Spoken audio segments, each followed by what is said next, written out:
இன்றைக்கி நம்ம எதை பற்றியான வீடியோ பார்க்க போகிறோன்னா, என் நண்பர் எனக்கு பகிர்ந்த ஒரு செய்தியை பற்றியான வீடியோ. நியூயார்க் டைம்ஸில் அந்த செய்தியை பகிர்ந்துருந்தாங்க. என்ன செய்தினா ஐஸ் ரைட் நிறையா டொமஸ்டிக் ஏர்போர்ட்டில் நடக்குது, நிறைய பேர் டீடைன் பண்ணுறாங்க அப்படிங்கிற ஒரு செய்தி. இதையொட்டியான செய்தி நிறைய நியூஸ் சேனலில் வந்துருந்துச்சு. நியூயார்க் டைம்ஸில் வந்துருந்துச்சு, சிஎன்என்னில் வந்துருந்துச்சு, சிபிஎஸ் நியூஸில் வந்துருந்துச்சு. இந்த மாதிரி எல்லா பெரிய பெரிய நியூஸ் சேனல்லையும் வந்துருந்துச்சு. ஸோ ஏன் இப்போ இப்படி நடக்குது, யார் யாரெல்லாம் மிக முக்கியமாக டீடைன் பண்ணுறாங்க, எப்படி இப்போது நீங்கள் டொமஸ்டிக் ட்ராவலுங்கும் போது அவ்வளோ பெரிய ஏர்போர்ட்டில் இருப்பாங்க, எப்படி அந்த நபர்களை பிடித்து விசாரித்து டீடைன் பண்ணுறாங்க அப்படிங்கிற ஒரு கேள்வி வருது. அப்போ தான் illegal immigrants or undocumented immigrants over stay பண்ணவங்க, அதாவது வீசா எக்ஸ்பிரி ஆகிருக்கும், I-94 எக்ஸ்பிரி ஆகிருக்கும், அப்புறம் ஓவர் ஸ்டே பண்ணவங்க. ஸோ இப்படி பிடிக்கிறாங்க அப்படின்னு தெரிஞ்சுது. அப்போ யாராவது எக்ஸ்டென்ஷன் அப்ளை பண்ணும்போது டொமஸ்டிக் ட்ராவல் பண்ணலாமா வேணாமா, இந்த மாதிரியான கேள்விகள் இருக்குது. ஸோ அது எல்லாமே இந்த வீடியோவில் பார்க்க போகிறோம். ரொம்ப ஒரு உபயோகமான ஒரு வீடியோவாக இருக்க போது வாங்க வீடியோக்குள்ளே போகலாம். வணக்கம் நண்பர்களே, நான் உங்கள் பிரேம் பேசுகிறேன்.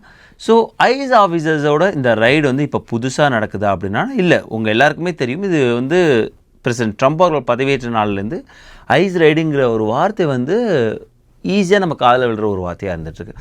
ஆனால் ரோட்டில் போகும்போது நிறுத்தி ஐஸ் ரைட்ஸ் நடக்கும், இல்லைனா ஒரு அப்பார்ட்மெண்ட்டில் நடக்கும், இல்லை ஒரு பெட்ரோல் பங்க்கில் அங்கே வேலை செய்கிறவங்கள்ட்ட நடக்கும், இல்லை ஒரு பெரிய மார்க்கெட் பிளேஸில் அங்கே வேலை செய்கிறவங்கள்ட்ட நடக்கும். இந்த மாதிரியான விஷயங்கள் தெரியும்.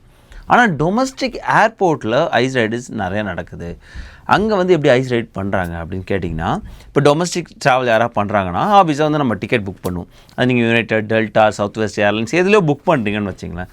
அந்த டேட்டா எல்லாமே டிஎஸ்ஏக்கு ஷேர் பண்ணப்படும். டிஎஸ்ஏனா transportation and security administration. TSA யார் கீழே வராங்கன்னு பார்க்கும்போது டிஹெச்எஸ், அதாவது டிபார்ட்மெண்ட் ஆஃப் ஹோம்லேண்ட் செக்யூரிட்டி. உங்கள் எல்லாருக்குமே தெரியும், பிகாஸ் நம்ம யூஎஸ்சிஎஸ் பற்றி பேசும்போது டிஹெச்எஸ் பற்றி பேசுவோம். ஏன்னா டிஹெச்எஸ் டிபார்ட்மெண்ட் கீழே வர நிறைய ஃபெடரல் ஏஜென்சியில் யூஎஸ்சிஎஸும் இருக்காங்க, டிஎஸ்ஏவும் இருக்காங்க, சிபிபி அதாவது யூஎஸ் கஸ்டம்ஸ் அண்ட் பார்டர் ப்ரொடெக்ஷனும் இருக்காங்க, ஐசியும் இருக்காங்க, அதாவது US immigration and custom enforcement ஆஃபீஸர்ஸும் இருக்காங்க. ஸோ இப்படி அவர்கள் கீழே இயங்கக்கூடிய இரண்டு agency TSA and ICE. So என்ன பண்ணுவாங்கன்னா, டிஎஸ்ஏட்ட எல்லா இன்ஃபர்மேஷன் கிடைத்த பிறகு டிஎஸ்ஏ அந்த இன்ஃபர்மேஷன்லாம் ஐஸுக்கு ஷேர் பண்ணுறாங்க. ஒரு வருடத்தில் ஆல்மோஸ்ட் 30,000க்கு மேற்பட்ட அந்த ட்ராவலர்ஸோட இன்ஃபர்மேஷன் ஷேர் செய்யப்பட்டதாக சொல்கிறாங்க. ஆல்மோஸ்ட் 1000 பேர் கைது பண்ணியிருக்காங்க அந்த இன்ஃபர்மேஷன்லேருந்து அப்படின்னு சொல்கிறாங்க. இப்போ பார்த்திங்கன்னா ரொம்ப அட்வான்ஸாக வந்துட்டுருக்கு. நம்ம எல்லாருக்குமே தெரியும், because of the AI and latest technology எல்லாமே கொண்டு என்ன பண்ணுறாங்கன்னா, பயோமெட்ரிக் வச்சே இவர்களுக்கு ஏற்கனவே ஏதாவது டிபோர்ட்டேஷன் ஆர்டர் இருக்கா, இவங்க ஓவர் ஸ்டே பண்ணியிருக்காங்களா, இவங்களோட ஸ்டேட்டஸ் என்ன, லீகலாக தான் இங்கே இருக்காங்களா, இந்த மாதிரி எல்லா விஷயங்களுமே அவங்க கண்டுபிடிச்சிடுறாங்க. இதையொட்டி நம்ம இன்னொரு வீடியோவும் பார்த்தோம். அதாவது இப்போது சமீப காலமாக நீங்கள் யூஎஸ்ஏ விட்டு வெளியே போகும்போது உங்களோட பயோமெட்ரிக்ஸ் அண்டு ஃபோட்டோ எடுக்கிறாங்க அப்படின்னு. பிகாஸ் நீங்கள் எல்லாமே அவங்க டாக்குமெண்ட் பண்ணுறாங்க. அந்த ஃபோட்டோஸ் அண்ட் பயோமெட்ரிக்ஸ் எல்லாமே ஷேர் பண்ணி, ஓகே இந்த நபர் இப்போ வெளில போயிருக்காங்க, ஸோ எப்போ உள்ளே வந்திருக்காங்க, ஸோ இந்த காலகட்டத்தில் அந்த நபர் சிட்டிசனாக இல்லாத போது அவர்கள் இங்கே லீகலாக தான் இருந்திருக்காங்களா அப்படிங்கிற எல்லா விஷயமும் இருக்குது. எல்லாமே அவங்க சிஸ்டத்தில் அப்டேட் ஆகுது. ஸோ இது எல்லாமே அவங்க ஐஸ் சிஸ்டத்துலையும் இருக்குது, டிஎஸ்சி சிஸ்டத்துலையும் இருக்குது, அண்ட் சென்ட்ரலைஸ் சிஸ்டத்துலையும் இருக்குது. ஸோ அதை கொண்டு ரன் பண்ணுறாங்க. இப்போ எடுத்துக்காட்டுக்கு ஒரு 30,000 பேரோட அந்த டேட்டா கொடுத்துருக்காங்க இல்லையா, அதில் ரன் பண்ணி பார்ப்பாங்க.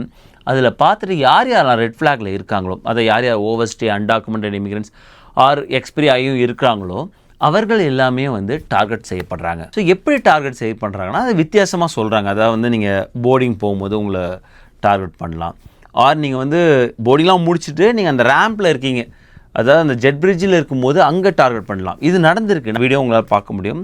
அந்த பெண்ணை 2 ஆஃபீஸர்ஸ் ஈவன் அவங்க ஐஸ் உடையிலே இல்லை, ஒரு நார்மல் உடையில் அவங்க கைது பண்ணி அழைச்சிட்டு போகிறது அந்த வீடியோ உங்களால் பார்க்க முடியும். இது ஒரு ஏர்போர்ட்டில் நடக்குதுன்னா இல்லை, நிறைய ஏர்போர்ட்டில் இது நடந்துக்கிட்டே இருக்குது. Washington domestic airport, Washington DC ஏரியாவில் உள்ள டொமஸ்டிக் ஏர்போர்ட்டில் நடந்திருக்கு, சிகாகோவில் நடந்திருக்கு, மயாமி ஏர்போர்ட்டில் நடந்திருக்கு, சான் ஃப்ரான்சிஸ்கோவில் நடந்திருக்கு. இதை விட இன்னொரு வித்தியாசமான ஒரு விஷயமும் நடந்திருக்கு. அது என்னென்னா நேஷ்வில் இன்டர்நேஷ்னல் ஏர்போர்ட்டில் நடந்திருக்கு. அங்கே பணிபுரிந்த சவுத் வெஸ்ட் ஏர்லைன்ஸில் அட்டண்டண்ட்டாக பணிபுரிந்த நபரை கைது பண்ணி அழைச்சிட்டு போயிருக்காங்க. அதற்கு காரணம் அந்த நபர் ஒரு 6 மாத வீசாவில் தான் உள்ளே வந்ததாகவும், அதன் பிறகு ஐ திங்க் உக்ரைனா ஜமைக்கன் நினைக்கிறேன், அவர் உள்ளே வந்தாலும் அதன் பிறகு இல்லீகலாக ஸ்டே பண்ணதாகவும் சொல்கிறாங்க. ஸோ இந்த மாதிரி கைது பண்ணி அழைச்சிட்டு போயிருக்காங்க. இந்த மாதிரி நிறைய விஷயங்கள் நடந்துக்கிட்டு இருக்குது. ஸோ போர்டிங்கில் கைது பண்ணலாம், இல்லை இந்த பேக்கேஜ் கிளைம் அப்போ கைது பண்ணலாம், இல்லை ஜெட் பிரிட்ஜஸில் கைது பண்ணலாம். சில நேரங்கள் என்ன பண்ணுறாங்கன்னா, ஃப்ளைட் ஏறின பிறகு அவங்க டெஸ்டினேஷன் இறங்கும் போது வந்து கைது பண்ணுறதா சொல்கிறாங்க. இந்த மாதிரி நிறைய இடங்களில் வந்து இந்த மாதிரியான கைது நடந்து கொண்டே தான் இருக்கிறது. இன்றைக்கி ஏன் நியூஸாக வந்திருக்குன்னா அது சர்ஜாக இருக்குங்கிறதா நியூஸ். நடந்துக்கிட்டே இருந்து அது கம்மியாக தான் இருந்து இப்போ அதிகமாக இருக்குது. ஏன் அதிகமாக இருக்குது? நான் முன்னாடியே சொன்ன மாதிரி இப்போ லேட்டஸ்ட் சென்ட்ரலைஸ்டு சிஸ்டத்தை வந்து அவங்க இன்கார்பரேட் பண்ணியிருக்காங்க. ஸோ எல்லா இடத்துலையும் ஸோ அவங்களால நிறைய ரெட் ஃப்ளாக்ஸ் வந்து அவங்களால கண்டுபிடிக்க முடியுது. ஸோ அவர்களை வந்து கைது பண்ணுறாங்க அப்படின்னு தெரிய வருது. ஸோ கைது பண்ண பிறகு அந்த டிடைன் பண்ணிவிட்டு அந்த ப்ரொசீஜர் எல்லாமே ஃபாலோ பண்ணுவாங்கன்னு வச்சிங்களேன். இப்போ கேள்வி என்னவா இருக்குன்னா, யாரோ ஒருத்தவங்க வந்து எக்ஸ்டென்ஷனில் இருக்காங்க. அதாவது H1B எக்ஸ்டென்ஷன் போட்டிருக்காங்க. இப்போ எல்லாருக்குமே தெரியும் H1B எக்ஸ்டென்ஷன் ரொம்ப ஸ்லோவாக தான் போயிட்டுருக்கு. அது ப்ரீமியமில் போட்டாலும் ரொம்ப ஸ்லோவாக தான் போயிட்டுருக்கு. அவங்க சொன்ன மாதிரி 15 பிஸ்னஸ் டேஸ்க்குள்ளே பண்ணி முடிக்க மாட்டுறாங்க. ஸோ ரொம்ப நாள் எடுக்குது. நம்ம அது தனி வீடியோவை பார்த்தோம். ஒரு வேளை வந்து 15 பிஸ்னஸ் டேஸ்க்குள்ளே முடிக்க முடியலன்னா அவங்க அந்த பணத்தை ரீஃபண்ட் பண்ணுவாங்க. பட் ஸ்டில் உங்களோட பெட்டிஷன் ப்ரீமியமாக தான் இருக்கும். இதை மெமரியில் வச்சுங்க. ஏன்னா நான் பின்னாடி நான் சொல்கிறேன். சரி, இப்போ H1B எக்ஸ்டென்ஷனில் இருக்காங்கப்பா. அதாவது I-94 எக்ஸ்பைரி ஆகிடுச்சு. எக்ஸ்டென்ஷன் போட்டாங்க, ரெகுலரில் போட்டாங்க, வரல. அந்த நேரத்தில் அவங்க வந்து டொமஸ்டிக் ட்ராவல் பண்ணால் என்னென்ன டாக்குமெண்ட்ஸ் எடுத்துகிட்டு போகணும்? ஆஃபீஸாக நீங்கள் வந்து பாஸ்போர்ட் எடுத்துகிட்டு போவீங்க, உங்களோட லைசன்ஸ் உங்கள் கையில் இருக்கும். அதாவது US லைசன்ஸ் சொல்கிறேன். ப்ளஸ் உங்களோட அந்த I-797 காப்பி, அதாவது அந்த ரிசிப்ட் காப்பிக்குள்ள அது ரொம்ப முக்கியம். அது நீங்கள் ஒரிஜினல் கூட தேவையில்லை, ஃபோட்டோ காப்பி கூட எடுத்துகிட்டு போயிடலாம். ஏன்னா அந்த ஃபோட்டோ காப்பியை வச்சுட்டு அவங்களுக்கு அந்த நம்பர் தான் தேவை. அந்த WAC or whatever the number, LIN எப்படி இந்த ஸ்டார்ட் பண்ணுற நம்பர் இருக்கும் இல்லையா, அந்த நம்பரை வச்சுட்டு அவங்க செக் பண்ணுவாங்க இந்த காப்பி வந்து உண்மையான காப்பி தானா, ரைட்? அதை வந்து செக் பண்ணிவிட்டு அந்த பெட்டிஷன் வந்து அவங்க டைம்லாம் ஃபைல் பண்ணியிருக்காங்களா அண்ட் பெண்டிங்கில் இருக்கான்னு பார்த்துட்டு விட்டுருவாங்க. அவ்வளோதான். ஸோ சப்போஸ் உங்களை ஸ்டாப் பண்ணால் சொல்கிறேன். பட் உங்களோட சேஃப்டிக்கு முன்னேற்பாடாக இதெல்லாம் எடுத்து வச்சுக்கணும்.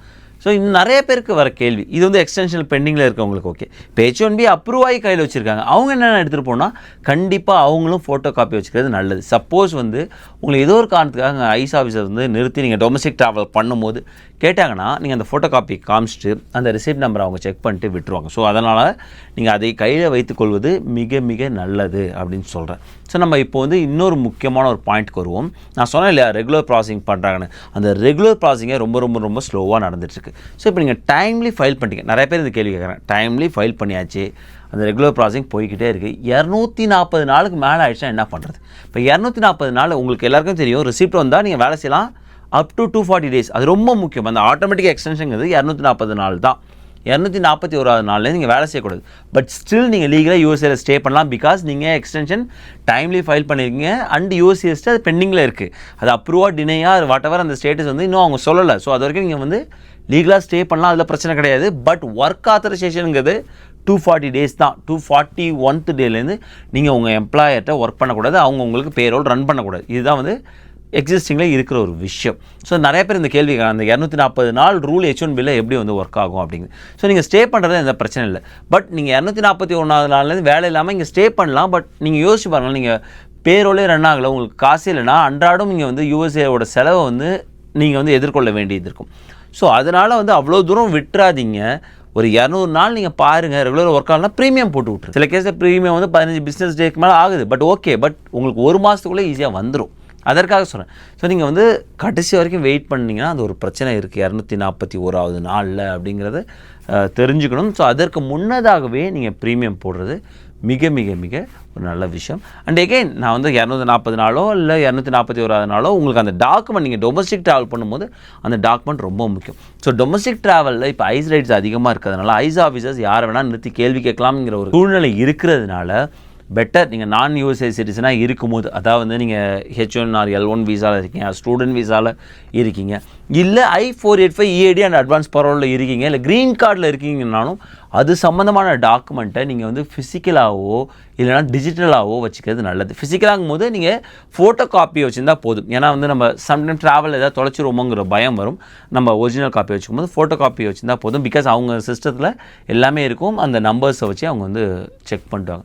ஸோ ஏன் வந்து இந்த வீடியோ முக்கியத்துவம் படுதுன்னு சொல்கிறேன்னா, இப்போ சர்ஜ் ஆகிருக்கிறதுனால நிறைய பேர் ஸ்டாப் பண்ணி ஒரு வேலை கேட்டாங்கன்னா நீங்கள் டொமஸ்டிக் ட்ராவல் பண்ணும்போது நீங்கள் உங்களை ப்ரிப்பேராக வச்சுக்கணும் அப்படிங்கிறது தான் இந்த வீடியோ. ஐ ஹோப் உங்களுக்கு இந்த வீடியோ வந்து யூஸ்ஃபுல்லாக இருந்திருக்கும். உங்களுக்கு இந்த வீடியோ யூஸ்ஃபுல்லாக இருந்தால் தயவு செஞ்சு ஹைப்புங்கிற ஒரு ஆப்ஷன் இருக்குது யூடியூப்பில், அதை கிளிக் பண்ணும்போது நிறைய பேருக்கு ஷேர் ஆகும்.